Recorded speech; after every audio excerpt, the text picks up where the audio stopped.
तो चलिए, पिछले क्लास में हम जो स्टडी कर रहे थे वह क्रिस्टलीय और अक्रिस्टलीय ठोस के बारे में हम लोग क्या कर रहे थे, स्टडी कर रहे थे। और हमने आपको बताया था पिछले क्लास में कि क्रिस्टलीय ठोस क्या होते हैं और अक्रिस्टलीय ठोस क्या होते हैं। हमने वहाँ पे आपसे चर्चा किया था कि जो क्रिस्टलीय ठोस होते हैं ना, यहाँ पे हमने चर्चा किया था कि जो क्रिस्टलीय ठोस होते हैं उनका एक निश्चित पैटर्न होता है, एक निश्चित आकार होता है। ये समझ में सबको आया? उसके बाद जो अक्रिस्टलीय ठोस होते हैं ना, उनका आकार कुछ निश्चित होता नहीं है, उनके कण जो है ना वो जैसे तैसे करके क्या होते हैं, जुड़े होते हैं। तो क्रिस्टलीय ठोस का एक निश्चित पैटर्न होता है, जबकि अक्रिस्टलीय ठोस में कोई निश्चित पैटर्न नहीं होता है। आप देखोगे ना, हर एक अरेंजमेंट जो होता है इसमें निश्चित है और इसका अरेंजमेंट क्या है, जैसे तैसे है। तो ये आपका क्रिस्टलीय ठोस है और ये आपका अक्रिस्टलीय ठोस है। आई होप यहाँ तक प्रॉब्लम नहीं है। आगे चलते हैं हम लोग। आज हम लोग पढ़ेंगे कि क्रिस्टलीय ठोस और अक्रिस्टलीय ठोस में आखिर अंतर क्या है, क्या डिफरेंसेस होते हैं रवेदार ठोस और बेरवेदार ठोस में, आखिर क्या अंतर है, उसके डिफरेंस को आज हम लोग क्या करेंगे, पढ़ेंगे। तो फटाफट कॉलम बना लीजिए दो। एक कॉलम में आप लिखें क्रिस्टलीय ठोस और एक कॉलम में लिखे आप अक्रिस्टलीय ठोस।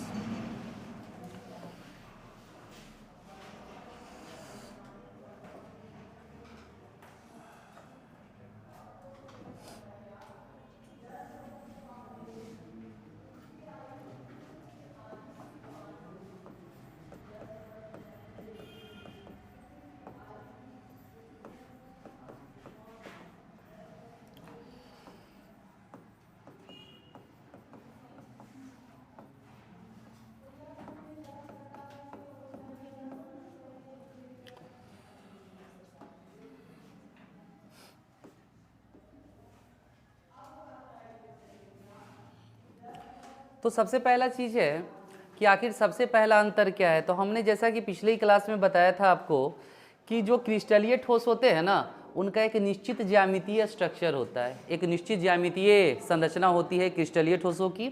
और जो अक्रिस्टलीय ठोस होते हैं उनका ज्यामितिक संरचना निश्चित नहीं होता है। तो पहला डिफरेंस हम वहीं से बनाते हैं कि जो क्रिस्टलीय ठोस होते हैं ना, इनकी एक निश्चित ज्यामितिक संरचना होती है, इनकी एक नियमित ज्यामितिक संरचना होती है, इनकी एक नियमित ज्यामितिक संरचना होती है। हमने बात किया है क्रिस्टलीय ठोसों की, मतलब इनके कणों का अरेंजमेंट जो होता है ना वह बिल्कुल क्या होता है, निश्चित होता है। ओके, देन अक्रिस्टलीय ठोस के बारे में हमने आपको बताया है कि जो अक्रिस्टलीय ठोस होते हैं उनकी ज्यामितिक संरचना जो होती है वह निश्चित नहीं होती है, इनकी ज्यामितिक संरचना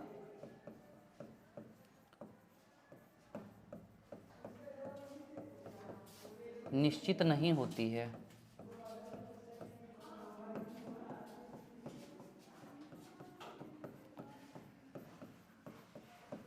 ये हमने पहले अंतर को जाना।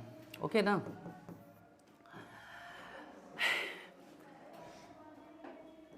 दूसरा अंतर जो होता है इनमें है कि इनमें जो होता है विदलन गुण पाया जाता है। कौन सा गुण? विदलन, क्लीवेज कैरेक्टर। अब सोचोगे कि सर ये विदलन गुण होता क्या है, विदलन गुण कहा किसे जाता है? तो ध्यान से पहले इसको आप देखोगे विदलन गुण क्या होता है। जैसे मान लो, सपोज करो आपको हमने दो ठोस दे दिए, ठीक है ना, ध्यान से देखिएगा।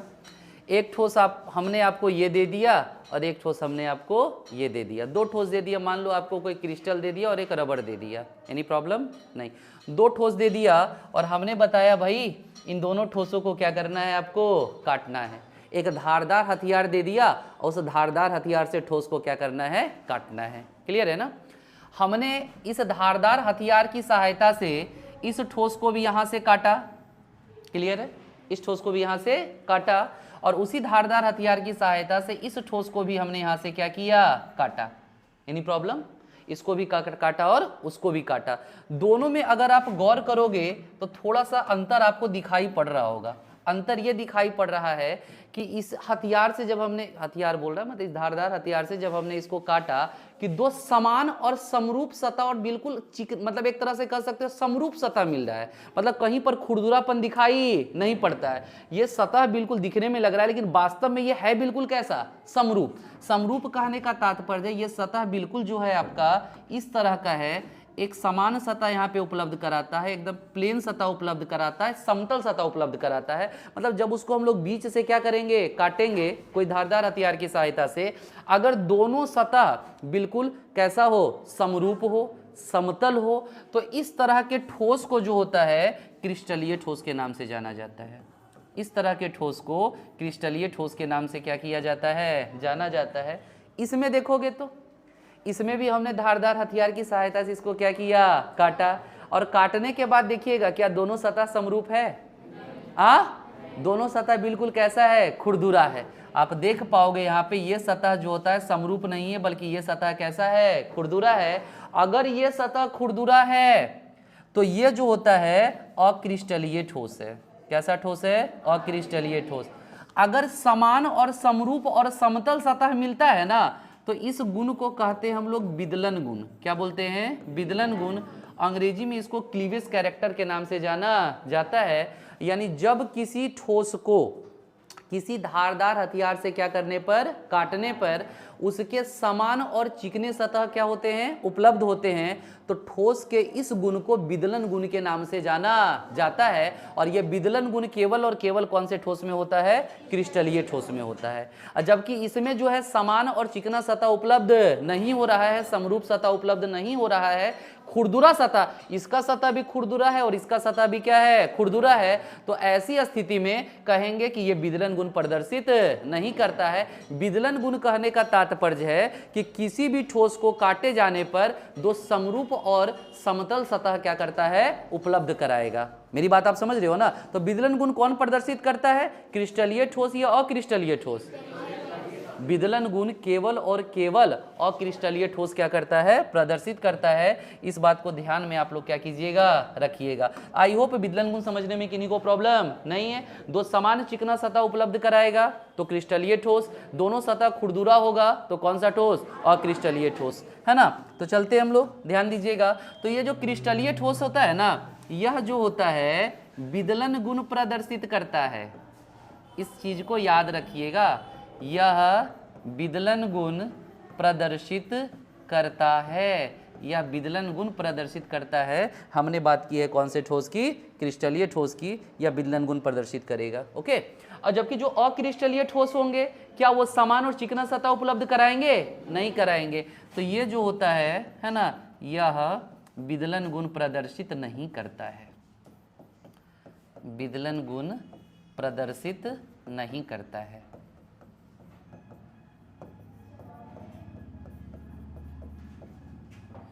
ये हमने दूसरे डिफरेंस को इनके बीच क्या किया है, लिखा है। इट शोज क्लीवेज कैरेक्टर और it doesn't shows cleavage character, यानी प्रॉब्लम नहीं।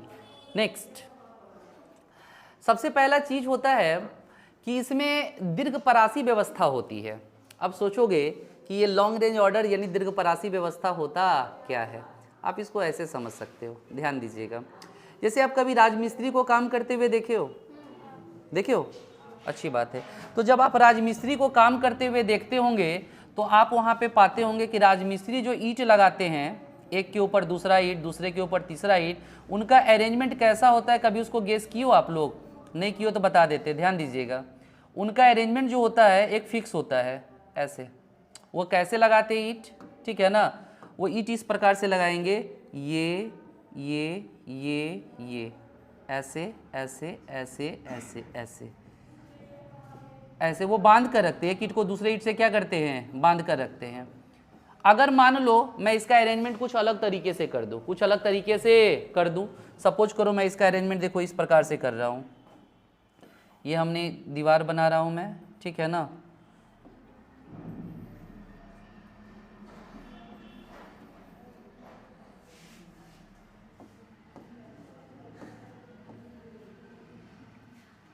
चलो इतना ही रहने देते हैं, एक और ले लेते हैं, है ना। इसको आप देखोगे गौर से, ये मैंने दीवार खड़ा की है, ये मैंने दीवार खड़ा करके रखी है, क्लियर है ना। अब ईंट जो होता है ना, हम ऐसे लगा देते हैं, ऐसे एक तो ऐसे लगा दिया।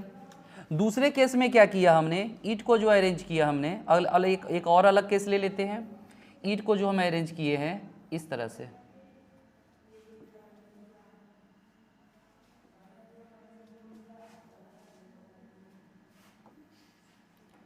अब बताइएगा, एक दीवार इस तरह से लगाया, एक दीवार इस तरह से लगाया, एक दीवार इस तरह से लगाया, और दीवार तो भैया हमको लंबा बनाना है। दीवार जो होता है हमको 10 फीट 15 फीट क्या करना है, ऊंचाई तक लगाना है। तो बताइए आपको सबसे बेहतर तरीका कौन लगता है, किस में आपको सबसे लंबा दीवार बन सकता है, इसमें इस केस में? इस केस में क्या नुकसान है, इस केस में नुकसान है कि ये सारे ईंट बंधे हुए नहीं हैं। ईंट तो लगे हुए हैं एक के ऊपर दूसरा, लेकिन बंधे हुए नहीं है। और इसमें जो होता है इस ज्वाइंट को ये क्या कर रहा है, बांध रहा है।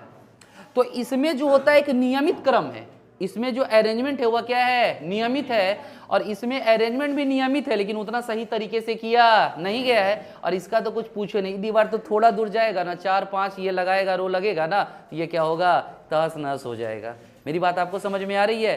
तो आप यहाँ पर देख पा रहे हो कि जब हम लोग निश्चित तरीके से लगाते हैं तो ये दीवार लंबी दूरी तक क्या हो सकता है, लग सकता है। मेरी बात समझ में आ रही है ना। इसका मतलब ये हुआ कि यह लॉन्ग रेंज तक काम करेगा, लंबे रेंज तक जाएगा, अच्छे हाइट तक क्या करेगा, जाएगा। कब? जब जो ब्रिक्स का क्रम है, जो ईंटों का क्रम है, हमने क्या किया है, निश्चित दिया है, तो उस स्थिति में ये दीवार मेरा काफी ऊंचाई तक क्या होगा, जाएगा। अगर हमने ईंट को जैसे तैसे करके क्या किया है, लगाया है, तो उस केस में दीवार मेरा ज्यादा ऊंचाई तक नहीं जा पाएगा। मेरी बात आपको समझ में आ रही है? तो इसको कहेंगे ये लॉन्ग रेंज है, और ये आपका शॉर्ट रेंज है। ये आपका क्या है, शॉर्ट रेंज है। लॉन्ग रेंज कहने का तात्पर्य ये हुआ कि ये लंबी दूरी तक जा सकता है। और लंबी दूरी तक कब सफर करेगा, लंबी दूरी तक सफर तब करेगा जब उनके कणों का जो विन्यास है, कणों का जो क्रम है, कणों का जो अरेंजमेंट है, कणों का जो व्यवस्था है, वह क्या हो, निश्चित हो। क्या हो, निश्चित हो। अब आप देख पाओगे यहाँ पे, अब आप यहाँ इसको देखोगे तो हमने बताया ये ठोस में देखोगे क्रम निश्चित है, बंधा हुआ एक दूसरे से निश्चित तरीके से है ना। तो अगर इसको हमको और लंबा बनाना है, क्रिस्टलाइन सॉलिड मान लो रॉक साल्ट है, इसका स्ट्रक्चर और लंबा करना है, तो इस तरह से अगर जोड़ते जाएंगे तो एक लॉन्ग रेंज का निर्माण कर सकता है। इसमें क्या लॉन्ग रेंज का स्ट्रक्चर बना सकता है? नहीं। क्यों नहीं बना सकता है? मतलब इसका अरेंजमेंट जो होता है ज्यादा दूर तक निश्चित होता नहीं है। मतलब मान लो एक कण दूसरा कण के सापेक्ष, मान लो ये वाला स्ट्रक्चर बराबर है, लेकिन ये वाला स्ट्रक्चर उससे क्या है, अलग है। मतलब एक निश्चित कणों का जो अरेंजमेंट होता है वह लंबी दूरी तक रहता नहीं है, बल्कि जैसे तैसे क्या होता है, वो जुड़ा होता है। तो कहते हैं ये दीर्घ परासी व्यवस्था प्रदर्शित करता है। मतलब एक निश्चित क्रम में ये लंबी दूरी तक क्या करता है, अरेंज रहता है। दीर्घ परासी व्यवस्था, लॉन्ग रेंज ऑर्डर का मतलब समझ लीजिए। दीर्घ परासी व्यवस्था का मतलब ये हुआ कि लंबी दूरी तक यह एक नियमित क्रम में ही पाया जाता है, और जबकि ये नियमित क्रम में तो होता ही नहीं है, अगर होगा भी तो काफी कम दूरी तक नियमित क्रम में क्या होगा, पाया जाएगा। तो इसीलिए कहते हैं कि इसकी व्यवस्था जो होती है ना, वह दीर्घ परासी होती है। कैसी होती है? दीर्घ परासी होती है। और इसकी जो व्यवस्था होती है वह क्या होती है, लघु परासी होती है। लघु परासी मतलब एक नियमित क्रम इसका लगातार चलता नहीं है, मतलब इनका जो क्रम होता है वह नियमित रहता नहीं है। किसमें? अक्रिस्टलीय ठोस में। अक्रिस्टलीय ठोस में क्या होता है, लंबे समय तक इसका क्रम क्या होता है, निश्चित रहता है। तो हम लोग यहाँ अगले डिफरेंस को बनाते हैं। यहाँ पर हम अगले डिफरेंस को बनाएंगे कि इनमें जो होता है, ध्यान दीजिएगा, इनमें जो होता है दीर्घ परासी व्यवस्था होती है। कौन सी व्यवस्था? दीर्घ परासी। इनमें दीर्घ परासी व्यवस्था पाई जाती है। दीर्घ परासी व्यवस्था पाई जाती है। दीर्घ परासी व्यवस्था कहने का तात्पर्य ये हुआ कि इनके कणों का क्रम जो है लंबी दूरी तक नियमित रूप से क्या होता है, चलता रहता है। अरेंजमेंट हर कण का क्या होता है, निश्चित होता है, जबकि उसमें जैसे और तैसे, है ना। इनमें कौन सी व्यवस्था होगी, दीर्घ परासी या लघु परासी? हाँ, बिल्कुल सही है। इनमें जो होती है शॉर्ट रेंज ऑर्डर यानी लघु परासी व्यवस्था क्या होती है, पाई जाती है। उनमें दीर्घ परासी व्यवस्था होता है और इसमें क्या होता है, लघु परासी व्यवस्था होता है। ये हमने तीसरे डिफरेंस को क्या किया है, लिखा है। एनी प्रॉब्लम, हाँ या ना? तो आई होप ये तीनों समझने में किन्हीं को, विदलन गुण का मतलब तो समझ ही गए होंगे कि बीच से काटने पर समान और समरूप सतह जब उपलब्ध कराएगा तो विदलन गुण ये केवल कौन से ठोस प्रदर्शित करते हैं। अच्छा एक चीज और बताते, सुनो, इनको जो है ना वास्तविक ठोस कहा जाता है। ये जो क्रिस्टलीय ठोस होते हैं ना, इनको कौन सा ठोस बोलते हैं, वास्तविक ठोस। और अक्रिस्टलीय ठोस को कहते हैं काल्पनिक ठोस। पूछो क्यों कहते हैं? वास्तविक ठोस इसलिए कहा जाता है क्योंकि यह ठोस जैसा ऊपर रहता है वैसा ही अंदर इसका स्ट्रक्चर रहता है। बाहर से जैसा स्ट्रक्चर वैसा ही स्ट्रक्चर कहाँ से, अंदर से। मतलब जो बाहर से दिखेगा वो अंदर से रहेगा। ये समझ में आ रहा है? अक्रिस्टलीय ठोस में क्या होता है कि जो बाहरी स्ट्रक्चर होता है इसका वह ठोस की तरह होता है, लेकिन जो भीतरी संरचना होती है ना वह द्रव की तरह होती है। कैसी होती है? द्रव की तरह। मेरी बात समझ में आ रही है ना? तो इसको हम वास्तविक ठोस नहीं ना कहेंगे। मतलब ठोस हमको कहां से दिखने में लग रहा है, ऊपर से, लेकिन अंदर से क्या है, वो द्रव। अंदर से, ठोस के अंदर कणों का जो व्यवस्था होता है ना, इसमें वह द्रव की भांति होता है। कैसा? द्रव की भांति। और इसमें जो होता है ऊपर से भी ठोस संरचना रहता है और अंदर का जो स्ट्रक्चर होता है वह ऊपर के स्ट्रक्चर के जैसा ही रहता है। इसीलिए इसको कौन सा ठोस बोलते हैं, वास्तविक ठोस। और इसको क्या बोलते हैं हम लोग, काल्पनिक ठोस। अंतर, इसमें ऊपर की संरचना ठोस की तरह और अंदर की संरचना द्रव की तरह। इसीलिए इनको हम लोग नाम देते हैं काल्पनिक ठोस। कौन सा ठोस? काल्पनिक ठोस। और इसका नाम क्या देते हैं, वास्तविक ठोस। मतलब यह जो होता है, याद रखिएगा, वास्तविक ठोस होता है। यह जो वास्तव में यही ठोस है, और जबकि ये ऊपर से दिखने में ठोस लगता है लेकिन अंदर से इसका स्ट्रक्चर कैसा होता है, द्रव की भांति होता है। यह जो होता है काल्पनिक ठोस है।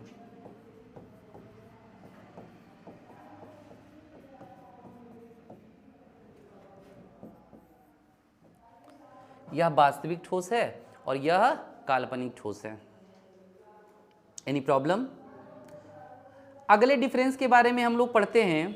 इनके जो एमपी और बीपी है, एमपी और बीपी, मेल्टिंग पॉइंट और बॉइलिंग पॉइंट।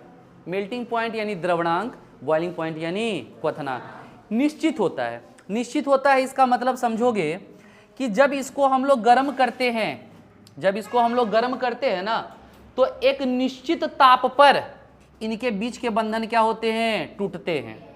मतलब मान लो अगर किसी का द्रवणांक 100 डिग्री है या किसी का क्वथनांक 100 डिग्री है, तो 100 डिग्री सेल्सियस ताप जैसे ही जाएगा, 100 डिग्री सेल्सियस ताप जैसे ही क्या होगा, जाएगा, इनके बंधन टूटना क्या होंगे, शुरू होंगे। पहला बंधन टूटेगा, दूसरा टूटेगा, तीसरा टूटेगा, चौथा टूटेगा, पांचवा टूटेगा, छठा टूटेगा। और जब तक पूरा बंधन टूट नहीं जाता है तब तक 100 डिग्री से ताप बढ़ने वाला नहीं है।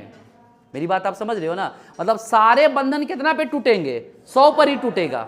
जैसे मान लो हम बोलते हैं कि भाई जल का जो क्वथनांक है, आप इसको ऐसे समझ सकते हो, ध्यान से समझना मेरी बात को, ठीक है ना? ध्यान से इसको समझना, मैं प्रयास करता हूं। देखो गया, जैसे मान लो आपको हमने जल दे दिया, ठीक है ना, और यहाँ पे एक थर्मामीटर अपने मन से लगा दो। थर्मामीटर हमने यहाँ पे लगा दिया और नीचे बर्नर की सहायता से इसको क्या किया, हमने गर्म किया। एनी प्रॉब्लम नहीं? तो जैसे जैसे मान लो पहले ताप 0 था, 0 से 10 हुआ, 10 से 20 हुआ, 20 से 30 हुआ, 30 से 40, 40 से 50, ताप धीरे धीरे बढ़े, ताप पहुंच गया कितना तक, 100। थर्मामीटर ने ताप बता दिया कि ताप जो होता है पहुंच गया 100 डिग्री सेल्सियस। क्लियर है ना? अब 100 डिग्री सेल्सियस जैसे ही ताप बना, जल के कण जो होंगे क्या चीज में बदलना शुरू हो गए, वाष्प में। और जब जल के कण वाष्प में बदलना शुरू हो गए, टेम्परेचर तो जा रहा है लेकिन 100 से बढ़ नहीं रहा है। क्यों? क्योंकि 100 पर सारे बंधनों को टूटना है। सारे जल के अणुओं के बीच जो बंधन होंगे उन सारे बंधनों को कितना पे टूटना है, 100 पे। होगा क्या, पहला बंधन टूटेगा, फिर दूसरा टूटेगा, फिर तीसरा, इस प्रकार से धीरे धीरे धीरे धीरे सारे बंधन क्या होंगे, टूट जाएंगे। कितना पे, 100 पे ही। निश्चित ताप पे। ऐसा नहीं होगा कि 90 गया टेम्परेचर तो एगो बंधन टूटा, फिर एगो 110 डिग्री सेल्सियस गया तो दूसरा टूटा, ऐसा इसमें होता नहीं है। 100 डिग्री पर सारे के सारे बंधन टूटते, लेकिन धीरे धीरे टूटते, एक बार ना टूट जाता है, धीरे धीरे। मतलब जैसे जैसे टेम्परेचर जा रहा है वैसे वैसे वह बंधन को तोड़ने में ही लगा रहा है। मेरी बात, यही कारण से टेम्परेचर बढ़ता नहीं है। इसको हम लोग लेटेंट हीट कहते हैं, गुप्त उष्मा के नाम से जाना जाता है कि उष्मा तो जा रहा है लेकिन गायब हो रहा है। लेकिन क्या हो रहा है? गायब। ये गायब नहीं होता है, बल्कि बंधन को तोड़ने में क्या करता है? खर्च करता है। मेरी बात आपको समझ में आ रही है? तो कहने का, जबकि इसमें क्या होता है, अमरफॉस सॉलिड में क्या होता है कि पहले जब उसको गर्म करेंगे ना तो पहले कमजोर बंधन टूटेगा, उसके बाद उससे मजबूत, उसके बाद उससे मजबूत। मतलब जैसे जैसे टेम्परेचर क्या होगा? बढ़ता जाएगा, वैसे वैसे इसके 1 2 3 4 5 6 7 8 बंधन क्या होंगे? टूटते जाएंगे। मतलब इनका द्रवणांक क्वथनांक कोई निश्चित होता नहीं है, इनका कोई निश्चित ताप पर सारे बंधन टूटते नहीं है। और जबकि इसके सारे बंधन निश्चित ताप पर, जब एक निश्चित टेम्परेचर एक बीपी तक पहुंचता है, उसका मान एक बॉइलिंग पॉइंट तक उनका मान पहुंचता है, तो उस स्थिति में एक एक करके बंधन टूटना क्या होते हैं? शुरू होते। और जब तक सारे बंधन टूटेंगे नहीं तब तक 100 डिग्री से ताप बढ़ने वाला नहीं है। मेरी बात आप समझ, जब सारे बंधन टूट जाएंगे, जल के अलावा कोई दूसरा द्रव होगा जिसका क्वथनांक जो ज्यादा होगा, तो उस केस में और ताप बढ़ने पर जो होता है उनके बंधन क्या होंगे। लेकिन हाँ, याद रखना इस चीज को कि एक निश्चित ताप पर ही सारे बंधन क्या होते हैं? टूट जाते हैं। क्लियर है ना? अब इसमें क्या होता है और क्रिस्टलीय ठोसों में क्या होता है कि निश्चित ताप पर सारे बंधन टूटते नहीं है। पहले गर्म करेंगे तो पहले कमजोर बंधन, उसके बाद उससे मजबूत, उसके जैसे जैसे टेम्परेचर क्या होगा? बढ़ता जाएगा, वैसे वैसे बंधन क्या होंगे? टूटते जाएंगे। आई बात समझ में ना? तो हम कहते हैं कि जो क्रिस्टलीय ठोस होते हैं ना, उनका द्रवणांक और क्वथनांक दोनों क्या होता है? निश्चित होता है। कौन से ठोसों के? क्रिस्टलीय ठोसों के द्रवणांक और क्वथनांक क्या होते हैं? निश्चित होते हैं। और जबकि जो अक्रिस्टलीय ठोस होते हैं उनके द्रवणांक क्वथनांक निश्चित नहीं होते हैं। निश्चित होने का मतलब है कि निश्चित टेम्परेचर पर सारे के सारे बंधन क्या होते? टूट जाते। लिखोगे इनके द्रवणांक, द्रवणांक का मतलब होता है पिघलने वाला ताप, एवं क्वथनांक निश्चित होते हैं।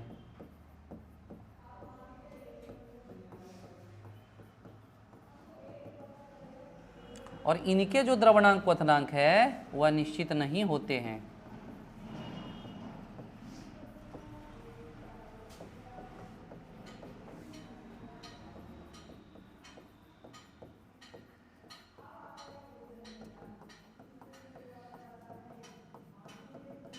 इनके द्रवणांक क्वथनांक निश्चित नहीं होते हैं, जबकि इनके द्रवणांक क्वथनांक बिल्कुल क्या होते हैं? निश्चित होते हैं। एक निश्चित टेम्परेचर पर सारे के सारे बंधन क्या होंगे?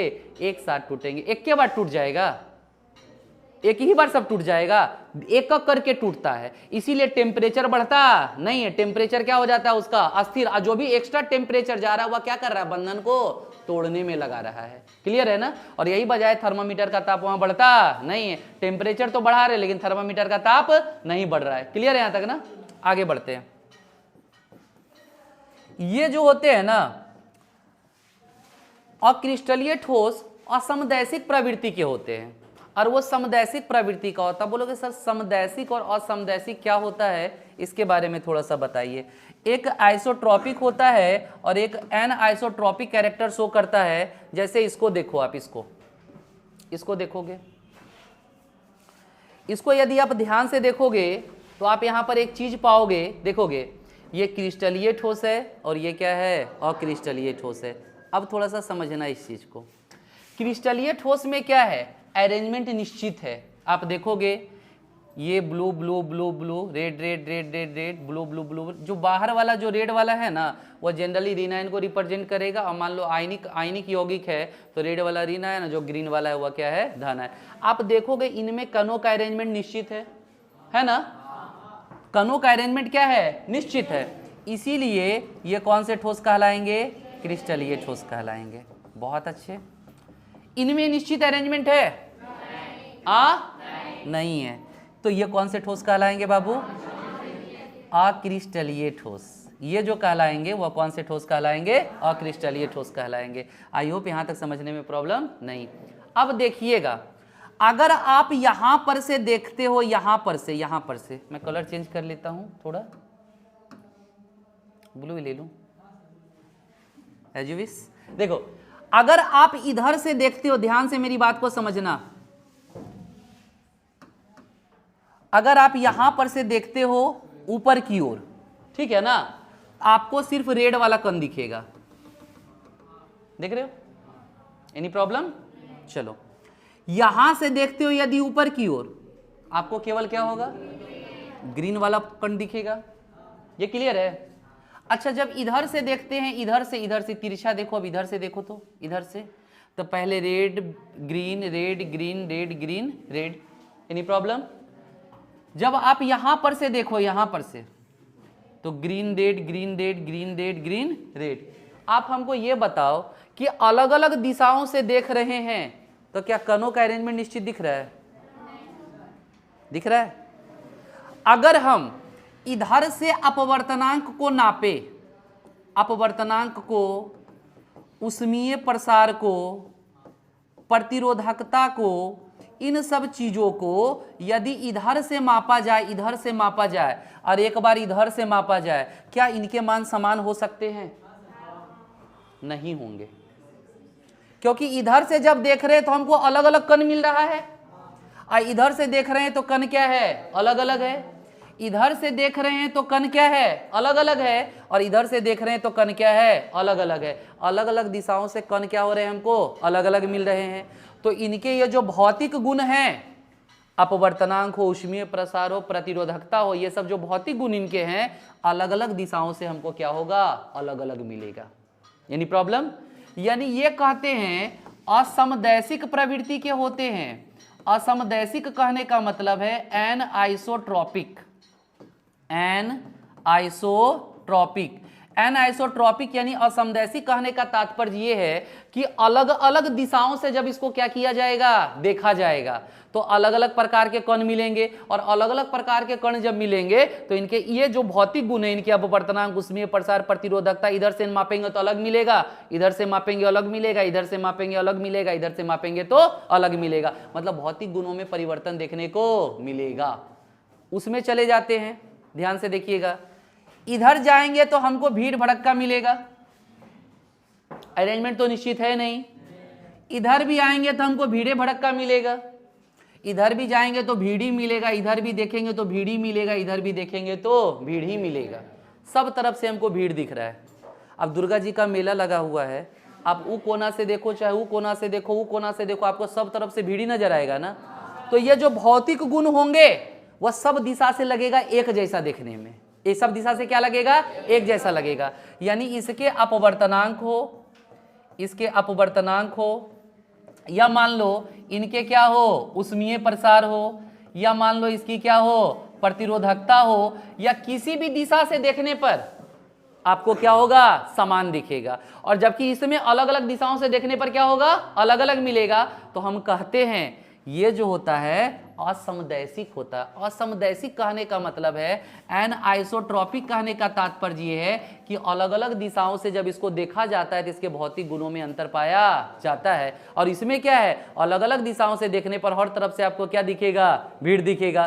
तो इसके ये सारे गुण सब दिशा से क्या होगा, एक समान दिखाई पड़ेगा। समझ में आया? तो हम कहते हैं कि ये जो होता है ये समदैशिक प्रवृत्ति का होता है। समदैशिक कहने का मतलब क्या है, आइसोट्रॉपिक कहने का मतलब क्या है, ध्यान से समझना।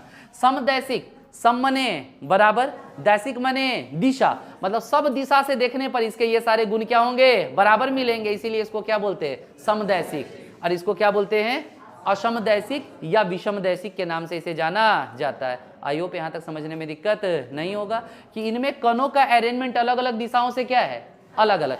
इधर से देख रहे हैं तो खाली ये दिख रहा है, इधर से देखेंगे तो ये दिखेगा, इधर से देखेंगे तो इस प्रकार दिखेगा, इधर से देखेंगे तो इस प्रकार। अलग अलग दिशा से कण क्या है, अलग अलग। अगर इस दिशा से अपवर्तनांक को मापा जाए, इस दिशा से अपवर्तनांक को मापा जाए तो एक जैसा दिखाई नहीं होगा। लेकिन इधर चारों तरफ क्या है, भीड़ है, सिर्फ भीड़ है, कुछ नहीं है। अब भीड़ है तो सब तरफ से भीड़ क्या होता है, समान देखने को मिलता है ना। इसीलिए बोलेंगे इनके अपवर्तनांक, ऊष्मीय प्रसार, प्रतिरोधकता आदि क्या होता है, समान होता है, सभी दिशाओं से है। और सभी दिशाओं से समान होगा तो उसको क्या बोलेंगे हम लोग, समदैशिक कहते हैं। क्या बोलते हैं, समदैशिक। तो याद रखना इंपॉर्टेंट ये है कि जो अक्रिस्टलीय ठोस होते हैं वह समदैशिक प्रवृत्ति के होते हैं, और जो क्रिस्टलीय ठोस होते हैं वह असमदैशिक प्रवृत्ति के होते हैं। ये जो होता है आइसोट्रॉपिक होता है और ये जो होता है एनआइसोट्रॉपिक होता है। एनी प्रॉब्लम नहीं है। तो चलिए हम लोग अगला जो डिफरेंस है वो लिखते हैं। अगला जो डिफरेंस है कि यह जो होता है क्या होगा, समदैशिक कि विषमदैशिक? इसको विषमदैशिक कहो या कि क्या बोलो उसको, असमदैशिक बोलो इसको। ये जो होते हैं असमदैशिक प्रवृत्ति के होते हैं।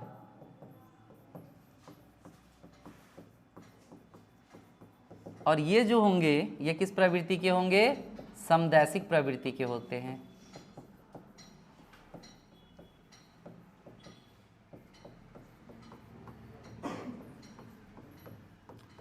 एक असमदैशिक होता है और दूसरा क्या होता है आपका, समदैशिक होता है। सॉरी 5 के बाद आपका 6 जाएगा,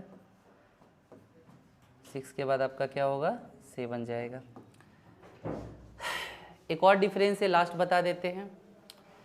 इनका जो शीतलन वक्र है कैसा होता है और इसका शीतलन वक्र कैसा होता है, दोनों के शीतलन वक्र के बारे में। हाँ, शीतलन वक्र क्या होता है कि जब हम लोग उसके फ्रीजिंग पॉइंट और टेम्परेचर के बीच ग्राफ खींचते हैं, फ्रीजिंग पॉइंट इसको कहते हैं हम लोग, जमने के लिए जो ताप चाहिए, और उसके बीच में और उसके समय के बीच में जब ग्राफ खींचा जाता है तो ग्राफ कैसा होता है, शीतलन वक्र कैसा होता है। ध्यान से समझिएगा इसको, जहाँ पे प्रॉब्लम होगा उसको बोलिएगा, ध्यान से सुनोगे मेरी बात को।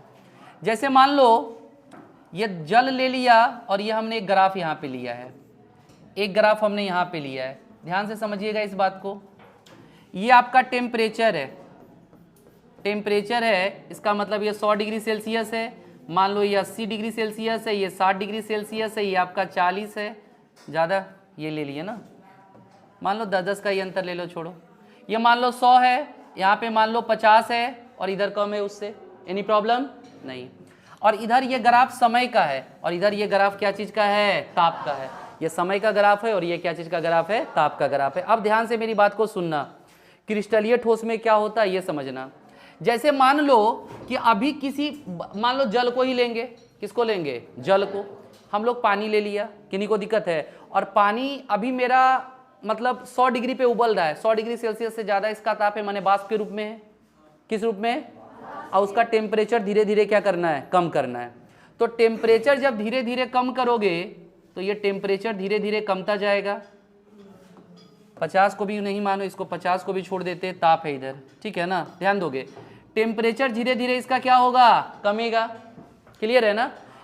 लेकिन एक निश्चित ताप पर ये जैसे आएगा, मान लो ये पहुंच गया 0 डिग्री पे, कितना डिग्री पे, तो जब 0 डिग्री पे ये पहुंच जाएगा तो उसका टेम्परेचर जो घट रहा था ना, 100 से हुआ 90, 90 से हुआ 80, 80 से हुआ 70, 70 से हुआ 60, 0 डिग्री जाने के बाद यह टेम्परेचर रुक जाएगा। क्यों रुक जाएगा, क्योंकि अब जितने भी वाष्प के कण हैं वो सारे के सारे कण पहले द्रव में बदला, क्या चीज में, द्रव में। अभी 0 छोड़ देते, पहले मान लो 100 डिग्री था, 100 डिग्री से कम हुआ, और 100 डिग्री से कम हुआ तो पहले जो वाष्प था वह क्या चीज में बदलेगा, द्रव में। तो जब द्रव में वो बदलेगा तो क्या सारे कण धीरे धीरे द्रव में बदलेंगे कि एक निश्चित ताप पर बदलेंगे, एक निश्चित ताप पर बदलेंगे ना, मतलब ताप का घटना यहां रुक जाएगा।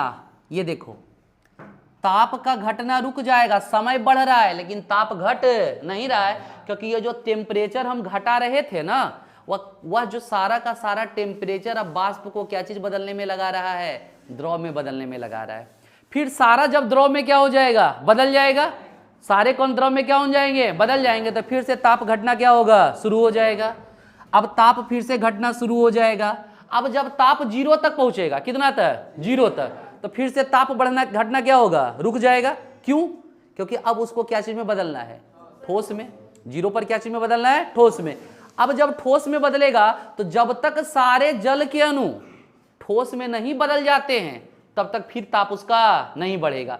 अब जितना भी टेम्परेचर घटाएंगे, जो माइनस में टेम्परेचर है, अब उसको क्या चीज में लगाएगा, जमाने में लगाएगा। इसका मतलब ताप जो होगा निश्चित रहेगा, यानी ताप का घटना बढ़ना क्या होगा, बंद रहेगा। हम ताप को घटा रहे हैं लेकिन वो टेम्परेचर कहाँ जा रहा है, वह जल को क्या चीज बनाने में लगा रहा है, बर्फ बनाने में लगा रहा है। समझ में आ रहा है ना। इसका इस वक्र को कहा जाता है शीतलन वक्र। क्या बोलते हैं, शीतलन वक्र। शीतलन वक्र कहने का मतलब होता है जब ताप और किसके सापेक्ष, समय के सापेक्ष, घटते हुए ताप, कौन से ताप, घटते हुए ताप और समय के सापेक्ष जब ग्राफ खींचा जाता है ना तो इसको शीतलन वक्र के नाम से जाना जाता है। अच्छा, शीतलन वक्र इसका जब देख रहे हो तो निश्चित है या नहीं है? अच्छा, सतत है या असतत है? तो हम इसको बोलेंगे असतत है। कैसा है? असतत, कंटिन्यूअस नहीं है बल्कि क्या है, नॉन कंटिन्यूअस है। मेरी बात आप समझ रहे हो ना? यहां पर समझिएगा इसका। अच्छा, ये जो टेम्परेचर रुक रहा है यहाँ पे, ये जो ताप है, यहां से ताप का घटना रुक गया ना, इसका मतलब है कि यहाँ पे अवस्था में परिवर्तन हो रहा है। क्या चीज में? अवस्था में। यहाँ और जब तक सारे अणु अपनी अवस्था को बदल नहीं लेंगे तब तक इसका टेम्परेचर क्या होगा, निश्चित रहेगा। फिर यहाँ पर भी ये क्या हो गया, सीधा हो गया ना, इसका मतलब यहाँ भी क्या हो रहा है, अवस्था में परिवर्तन हो रहा है। मतलब जहां जहां अवस्था में परिवर्तन देखने को क्या होगा, मिलेगा, जहां जहां अवस्था में परिवर्तन देखने को मिलेगा वहां पर यह ग्राफ बिल्कुल कैसा हो जाएगा, सीधा। और फिर जैसे टेम्परेचर क्या होगा, घटेगा, तो यहाँ अवस्था में परिवर्तन जहां पे होगा ग्राफ क्या होगा, सीधा हो जाएगा यहाँ पे। जबकि अक्रिस्टलीय ठोसों में क्या होता है, बिल्कुल ग्राफ ऐसा होता है, सॉरी ऐसा होता है ग्राफ। ग्राफ ऐसा होता है, इसका मतलब ये हो गया कि मतलब इसमें सतत ग्राफ होता है। कैसा? सतत। मतलब जब पिघलेगा तो 1 कण 2 कण 3 कण 4 कण 5 कण मतलब लगातार क्या होंगे, पिघलेंगे। इसमें वक्र जो होगा बिल्कुल कैसा होगा, सतत। और इसका वक्र कैसा होगा, असतत। एक बार लास्ट टाइम इसको समझेंगे। जैसे आपको हमने दे दिया, पानी दे दिया, भाप दे दिया, और भाप का टेम्परेचर जो है मान लो 150 डिग्री सेल्सियस है। कितना है? 150 तक भाप आपको दे दिया, और बोलेगा इसको बर्फ में क्या करना है, जमाना है। Any problem? क्या चीज में जमाना है? बर्फ में जमाना है। अब सुनोगे क्या होगा, आप क्या करोगे, टेम्परेचर को घटाओगे। 150 से कितना होगा, 140, 140 से होगा 130। तो टेम्परेचर जब घटेगा तो ग्राफ आपका ऐसे आएगा, समय के साथ टेम्परेचर क्या हो रहा है, घट रहा है। जैसे टेम्परेचर 100 पे जाएगा या 100 से कम आएगा, या क्या चीज में बदलना शुरू हो जाएगा, द्रव में।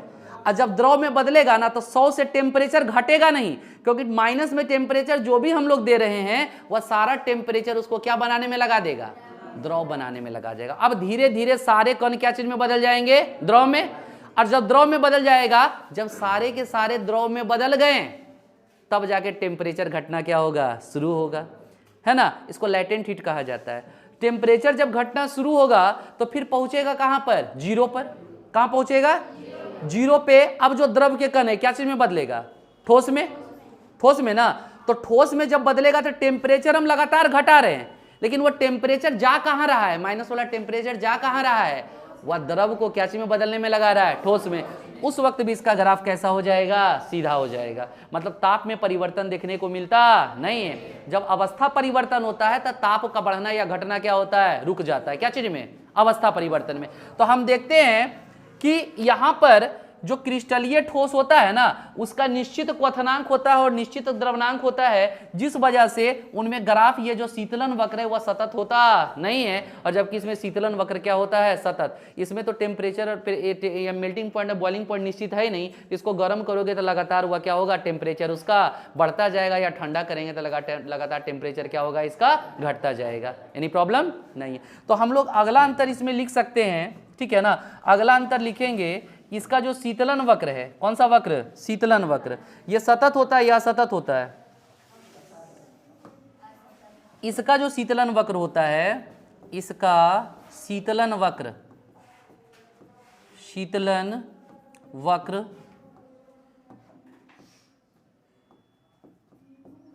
असतत होता है। असतत माने लगातार नहीं होता है। इसका शीतलन वक्र असतत होता है, और जबकि जो इसका शीतलन वक्र है वह कैसा होता है, सतत होता है। वक्र सतत होता है। बस ध्यान दीजिएगा, जहां पर भी अवस्था में परिवर्तन होता है वह सारा टेम्परेचर लैटेंट हीट के रूप में जाता है, गुप्त उष्मा के रूप में जाता है। वह अवस्था में परिवर्तन करने में अपनी उष्मा क्या करता है, खर्च कर देता है, इसीलिए उष्मा परिवर्तन दिखाई पड़ता नहीं है। उसी को गुप्त उष्मा के नाम से जाना जाता है, लैटेंट हीट उसी को कहते हैं। एनी प्रॉब्लम नहीं। तो ये हमने जाना क्रिस्टलीय ठोस और अक्रिस्टलीय ठोस में क्या अंतर है। कल वाले क्लास में हम लोग एनसीईआरटी के कुछ क्वेश्चंस को सॉल्व करेंगे, है ना। तो आज का क्लास यहीं लास्ट करते हैं, ओके।